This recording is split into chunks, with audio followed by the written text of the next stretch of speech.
Good evening. Tonight, I would like to share with you a subscriber's Dogman story. Pretty frightening encounter. He's a young man.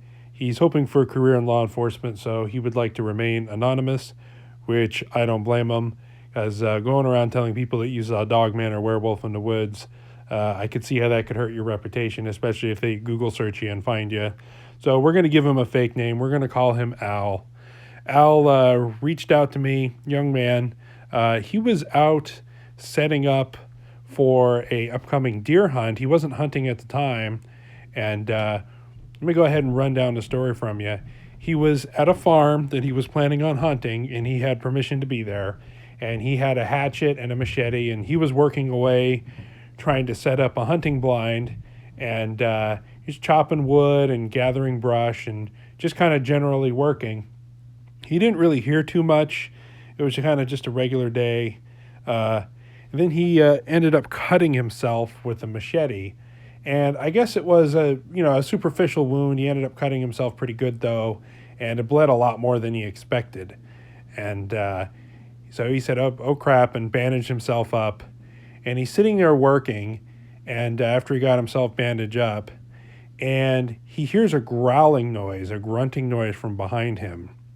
And he turns around, and he's within 10 or 15 feet, very close, from a 10-foot tall dogman.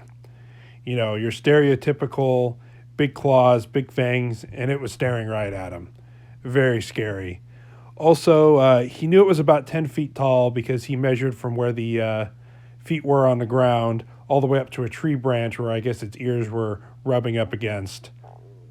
So that's pretty crazy. I guess it just stared right at him. It didn't move. It just gave him a hell of a look, and it was just lightly growling. And I guess he just slowly backed away, dropped what he was doing, and ran out of there as soon as he got a little distance. And he says to this day that he won't go back anywhere in the woods without a semi-auto 12-gauge autoloader or some kind of a large bore rifle.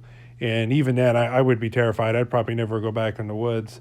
My personal thing is that he was probably out there making a little racket. There's probably a dog man around. He cut himself, and like most canines and everything else, I'm sure it smelled the blood, and it drew him in.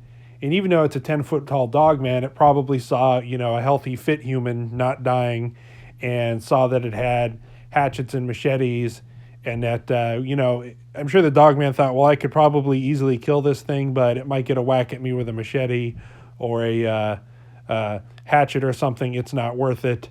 So maybe it was upset, or maybe it was a territorial thing.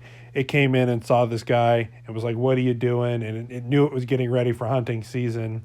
Anyway, very frightening. I thought it was very interesting how he was like, I just want to let everybody know they're not just in Michigan, they're also in Vermont, which pretty much lines up. Pretty much the whole East Coast there has that very thick brush and very thick, I won't call it a jungle, but it's very different than our pine forest out here. When it's full, and especially during the summer, late summer where he was there, it was quite fascinating. This happened back in 2015.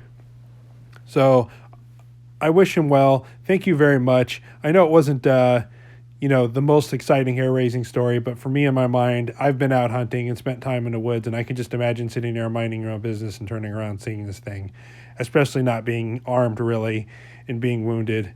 Anyway, if you feel I deserve it, please give this video a like, please subscribe, and please share it. If you guys, that really helps me out when you guys post it to your Twitter or share it on Facebook. Thank you very much, folks, and stay safe in the woods.